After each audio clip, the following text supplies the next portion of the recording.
Hey, what's up, everybody? Ron Harris here. Thanks for joining me on my channel, Ron Harris Muscle. Today, I want to go over a very important contest to fans of the 80s and 90s, the 1988 Mr. Olympia. Los Angeles was known for many, many decades as the mecca of bodybuilding, but the biggest contest in our sport, the Mr. Olympia, was only held there once. 1988 was held at the Universal Amphitheater, which was actually adjacent to Universal Studios out in Hollywood, if you've ever been on that tour. And it was a great show. It was also unique in the fact it was the only time they ever held a weigh-in, a public weigh-in at the Mr. Olympia. Now, they had weigh-ins in the 70s because there were some years where there was a heavyweight winner and a lightweight winner, and they would pose down for the overall. Prior to that, it had been a short class winner like in the Franco and Arnold days and a tall class winner. But like in the Frank Zane era, Frank Zane typically won the under 200, which was a lightweight. Over 200, guys like Mike Mentzer and Robbie Robinson won that, but Zane 3 years in a row was the overall champ. Anyway, show you a little bit of the weigh-in. Here's Lee Haney weighing in.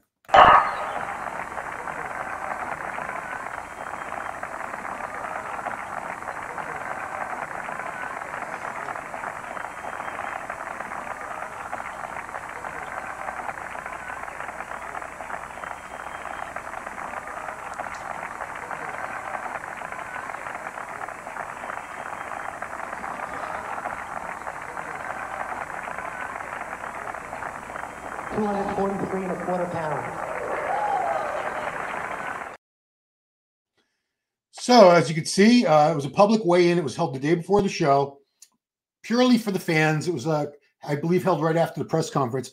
And if memory serves me, I couldn't find anything online that showed everybody weighing in. Some guys kept their clothes on. So they had full sweatpants, sweatshirts, sneakers, Air Jordans, whatever, adding a few pounds.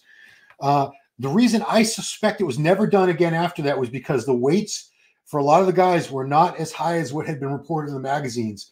Whether that's to be attributed to the bodybuilders exaggerating or lying or the writers, who knows? But a lot of times it would be inflated. You'd see guys who were supposedly like 240, 250, and these weigh-ins told you what they really were. Let me give you a few of the weights. Lee Haney, as you saw, was 243. A runner-up, Rich Gaspari, was 208. Third place, Gary Demey, at 6 foot tall, was only 227. Fourth place, Lee Labrada, was 176. Fifth place, Gary Strydom, also a 6 foot tall guy, 229. Sixth place, Mike Quinn, 204. This was actually Sean Ray's first Mr. Olympia. I didn't see any footage of him. He had turned pro the year before. Sean was way down in 13th place. He came in a little bit heavy, learned his lesson, never did that again. He had just turned pro the year before that. He took off 1990, and then for 12 years in a row, he was in the top five, was never out of the top five for 12 Olympias in a row. But this was the only Olympia. He was not in the top five, not even the top 10. Heaviest guy in the show was a guy named Rolf Moeller at 288 pounds. Rolf was 6'7". Rolf, you might know from the movie Gladiator with Russell Crowe. He was in the movie as he played like a giant German, not Viking, like one of the Germanic peoples that the Romans had captured and enslaved. And that's probably where you're best known from, because as a bodybuilder, he wasn't very good. He was too tall, too lanky, but he was a pro bodybuilder. A couple other weights. Bob Harris at 6 foot was 226. Momo Benaziza was in this show at 188. Mike Ashley at 189.5. Al Beckles at 200 even. Robbie Robinson, 216. Anyway, let's get into some of the guys. Let's get right into it. I had the top six, but I also want to show you a guy named Phil Hill. Let's take a look at Phil Hill, because Phil is someone I guarantee a lot of you younger fans have never even heard of. His career was pretty brief, but man, he was good. So Phil had turned pro the same year before at the NPC Nationals as Sean Ray. He was the heavyweight winner. Sean won the light heavyweight and overall. He was incredibly thick. He was 5'7", about 225 to 230, somewhere in that range. Crazy thick arms and legs. Look at the arms. Wait till you see the legs. He only competed a few times. His pro debut was the Niagara Falls show, the Niagara Falls Pro in 1988. Which had been earlier this season. He took second place to the great Albert Beckles. A few weeks later, he won the Night of Champions in New York City, which is the precursor or ancestor to the current New York Pro. It was a very big show back in those days. He came back 88. He did 3 pro shows in 89, 2 more in 1990, and then he was gone. So A lot of people have no idea who he was, but he was known for not only the development, but he was a very skillful, very artistic poser. Usually he posed to the same music. I believe it was called Music of the Night from the musical Phantom of the Opera, which was still on Broadway at that time. I believe that was a big Broadway show for a better part of 20, 25 years, maybe more. I really don't know Broadway very well. Look at the development of the thighs. And for a big guy, he moved very, very gracefully. Not like a lot of the big guys now who just sort of stomp around on stage, hit a few shots, a few most musculars, a couple side chests, put the ear to the crowd. You could see from the back he wasn't quite as thick, didn't have a lot of width to him. So structurally, he wasn't great. However, he made up for it, I think, when you look at it with a lot of muscle density.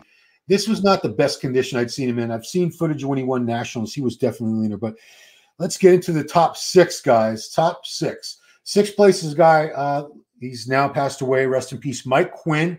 Mighty Mike Quinn. A lot of you guys might have heard of him. He's from a city a little south of me. It's actually right over the town border from me, called Brockton, Massachusetts. City of Champions, where great boxers like Rocky Marciano had grown up. Also, the late Marvin Hagler, marvelous Marvin Hagler. Mike Quinn, he had started out in the AAU. He was an AAU Teenage Mr. America. Also did some NABA shows over in the UK. He was the 84 NABA Universe medium class, height class champion. Brian Buchanan won that. But let's get into his posing routine. Massachusetts guy. Mike was super intense, very intense guy. You knew when you were talking to him, man, because he was just he was a very strong guy. There was a myth about him that he sort of perpetrated. I don't know if it was a myth or if it was true.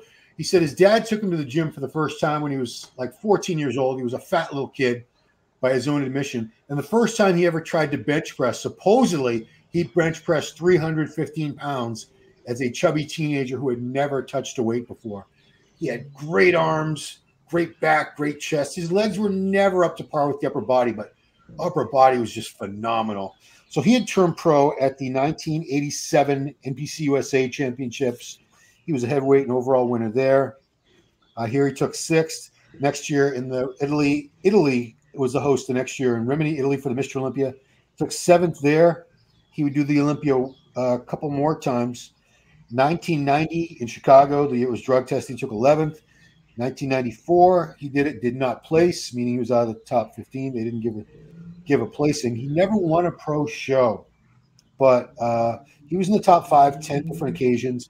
He was also in that WBF organization that Vince McMahon had started as an attempt to rival the IFBB Pro League and to make pro bodybuilding mainstream the way he had done with pro wrestling.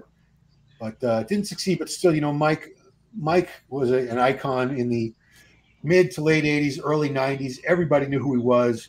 Said he was very, very strong trainer, could press super heavy dumbbells, could row a lot. Shoulders, chest, and arms were all very, very strong, as you could see by the development of them. And look at those arms on him, man. He was something else, Mike. Yeah, unforgettable guy. And like I said, super intense personality. He could come across as sort of aggressive at times, but certainly a high-energy guy for sure.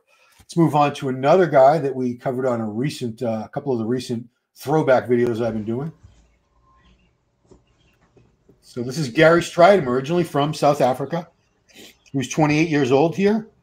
This was the only Mr. Olympia contest he ever competed in. He had made his pro debut in 1987 after winning the 86 Nationals. He won that. That was the Night of Champions in New York.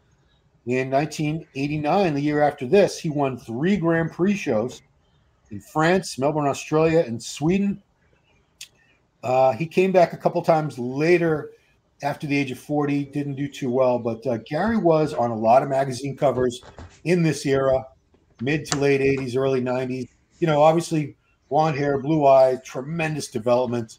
He was over dieted here, 229. When he won those WBF shows later, he was more like 255, 260 in that range, much, much fuller. But this was a good look for him. It was a lot more streamlined, and I do think he over dieted. And he had said many times he recognized that his back was a weak point on his physique. And when he dieted down and got really lean, it was the first body part to lose size and fullness. Which is why he didn't hit a lot of back shots. And if you're wondering why sometimes I cut these routines short, it's because the software I'm using will only let me upload up to 2-minute clips at a time. And some of these routines went over 2 minutes. But Gary was he was living in Los Angeles at the time, so he was a local guy. He owned his own clothing wear company called Crazy Wear, which I referenced on another video recently also. Crazy Wear made the big baggy pants, the baggy sweatshirts, the string tank tops. That was the look back then. I lived in Los Angeles. You know, ironically, I lived in Los Angeles almost all the way up until this contest.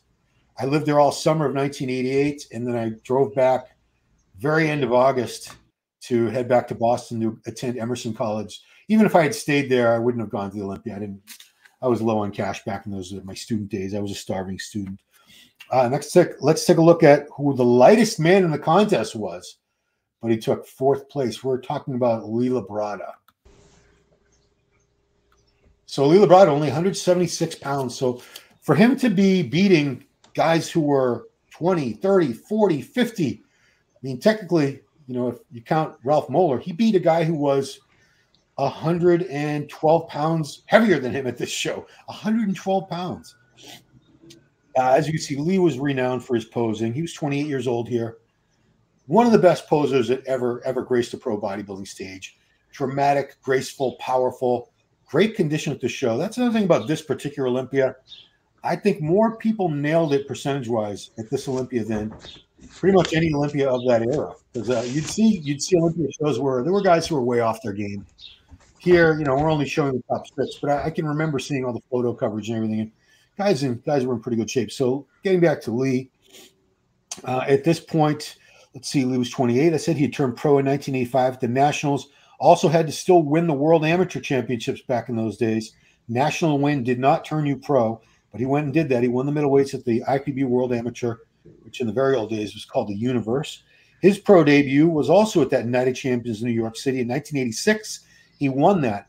And remember, guys, we're so spoiled with all the pro shows now. There were very, very few pro shows back in those days. In fact, up until 1978, all they had was the Olympia. From 1965 to actually, I think Arnold put on a couple like Mr. Pro Worlds or something, but they were few and far between. So let's see. He had taken 3rd place at his first Mr. Olympia contest in 1987. The year before this, he was 4th here. 2 years in a row after this, 1989 in Chicago and 1989 in Italy, and 1990 in Chicago. He would take 2nd place, and he was actually ahead of Lee Haney in Chicago in 1990 after the judging, but Lee beat him in the posing round. He would do 4th place again at the 1991 Olympia in Orlando, which we've covered on a different video on this channel. Check it out. 1992, which was Helsinki, Finland, which was Dorian's first win. Lee was 3rd place. Last Olympia he would do was 1993 with 4th place. So that's pretty great. 1, 2, 3, 4, 5, 6. Yeah, let's see. 1, 2, 3, 4, 6 times in Mr. Olympia for Lee Labrada, and he was never lower than 4th place. That is commendable. Very, very good batting average, as we say in baseball, which I'm not really a fan of. But let's move on to 3rd place. Barry Demey, the flexing Dutchman from Holland, the Netherlands. Not sure whether it's either one of those or both. I still call it Holland. So he was sort of Chris Bumstead before Chris Bumstead was Chris Bumstead, if you know what I mean, as far as the classic look.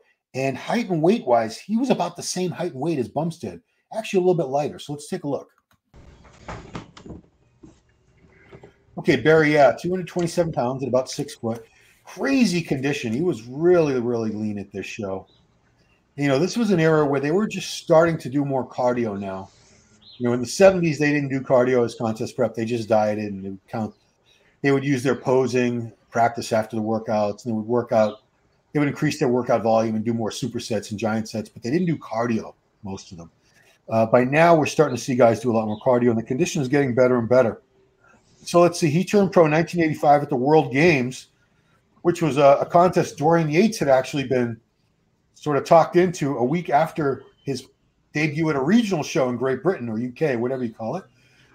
Dorian, someone there had said, you know, you're the best heavyweight we have in the UK. Dorian's like, me?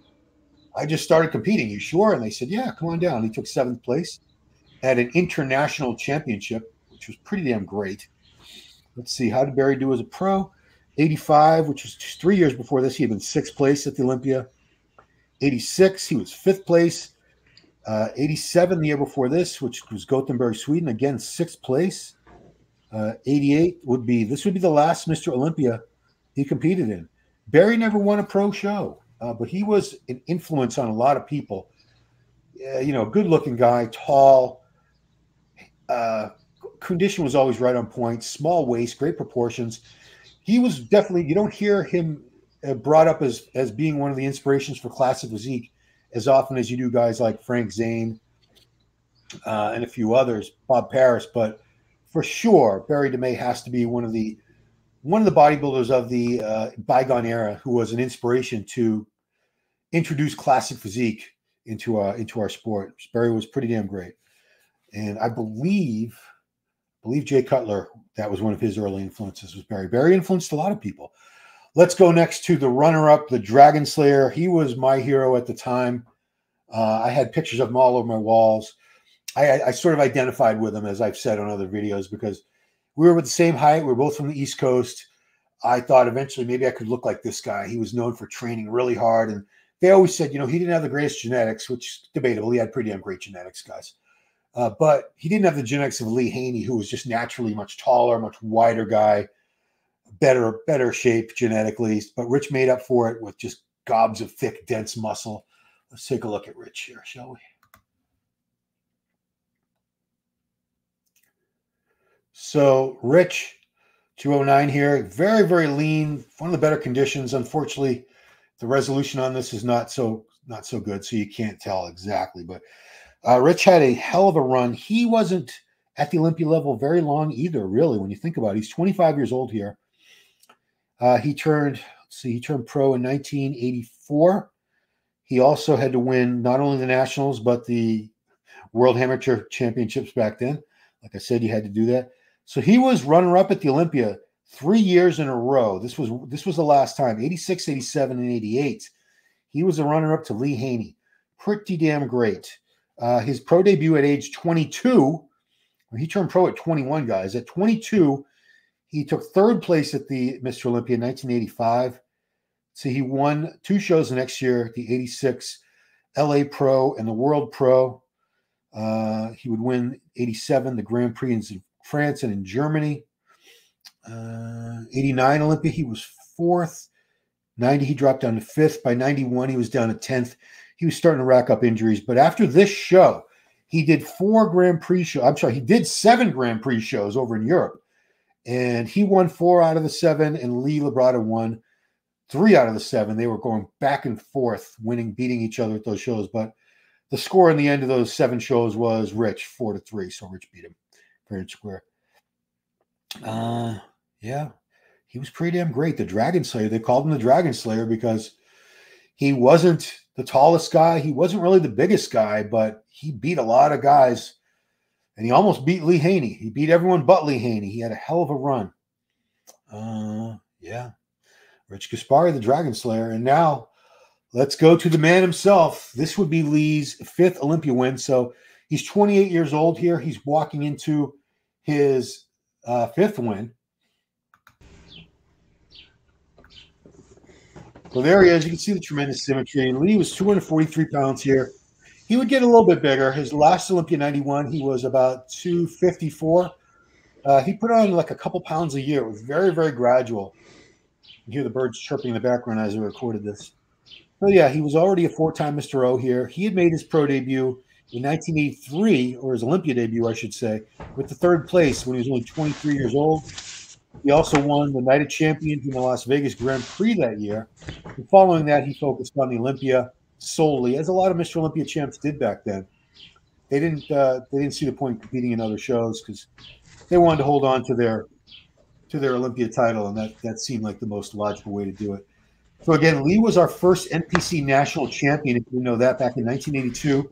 First year NPC Nationals was held. And again, back then, that was not a pro qualifier. There was no way to qualify for a pro card in your own country back then. You had to go to the World Amateur Championships and beat all the other weight class winners from other countries who showed up, which Lee did resoundingly. Lee was known for a couple body parts. That back development of his at the time was some of the best back development we've ever seen, along with Franco Colombo, great two-time Mr. Olympia champion. But Lee was obviously taller. He was 5'11". He was known for his real dense chest.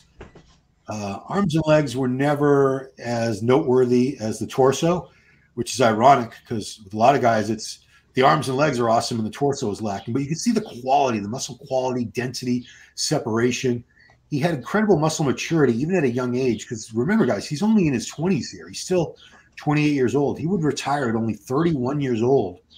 31 years old with 8 Mr. Olympia titles, which we'll never see that again. The only possibility we'll see with that is in classic physique. Bumstead could do it if Chris Bumstead holds on a few more years, which I don't think he would. Let's go to the awards for the top 4.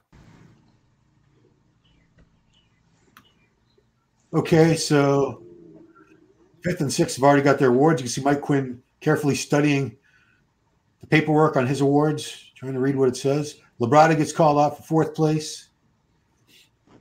Barry Demey pretty happy because, you know, once there's only a few guys, you don't want to hear your name until the very end. So 4th place, Lee Labrada, 176 pounds. Tremendous achievement. That's Billy D. Williams holding up his hand on the left. The actor, who's Lando Calrissian in was it Empire Strikes Back? Was he also in Return of the Jedi? I know he was in Empire Strikes Back. And that was Pete Grimkowski with the glasses on the other side. He was one of the original owners of Gold's Gym Venice, along with Tim Kimber and Ed Connors.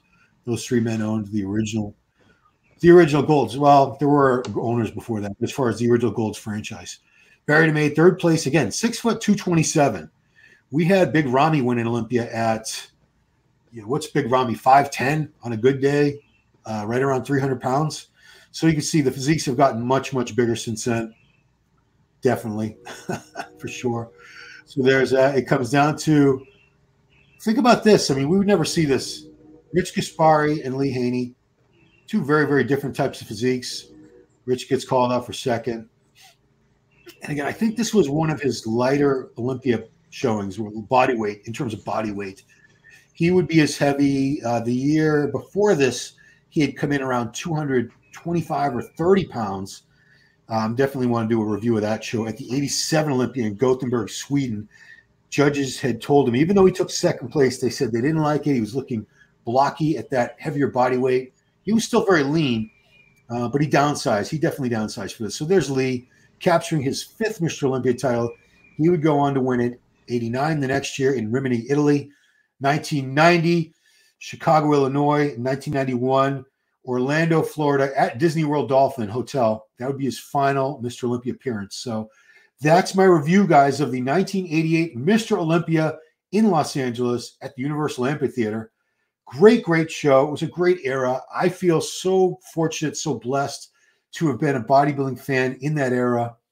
I think we all have a certain nostalgia, but you guys who are younger, you know, I kind of feel sorry for you because you'll never get to know that era where the magazines were so special. We didn't have all this instant access and we didn't have all this content. It was a lot more mystery. These guys were like superheroes to us because all we knew about them was what we read in the magazines, and those only came out once a month. Even this contest coverage, you could catch it on TV. It typically wasn't on for a few weeks later on whatever it was going to be on, ABC, Wide World of Sports, NBC Sports World, whatever the case. But the magazines would take a good 4 to 6 weeks before the next issue that had the coverage of the Olympia in it. So we couldn't even see a single picture of the Olympia for at least a month. Imagine that. You guys get it all instantaneously uploaded now on, you know, NPC News Online and on you're watching the streams and everything. So it's a better time as far as access for the fans. You have a lot more access to the contest coverage, to the athletes. You can see their day-to-day workouts, meals, everything, how they live their lives on YouTube, Instagram, TikTok, Twitter, whatever it is. Anyway, guys, that's been my review of the 1988 Mr. Olympia contest. Please, if you like what you're seeing, subscribe to the channel. It doesn't cost you anything, helps me out. Like the videos, share it on your platforms, helps me out. And ring that bell, the notification bell. Hit that so you know when I'm putting out content. Also, why not follow me on Instagram? It's the same thing, Ron Harris Muscle. Appreciate you guys so much for watching. And I'm going to keep this up. I'm having a lot of fun with these, and I hope not only some of you older guys like me are enjoying them from a nostalgia point of view, but I hope some of you younger fans are gaining an appreciation for some of these athletes from bygone eras that you might not even know about, or certainly didn't know exactly what they looked like and what they really meant to us as fans at the time. So thanks for watching, guys. See you on the next one.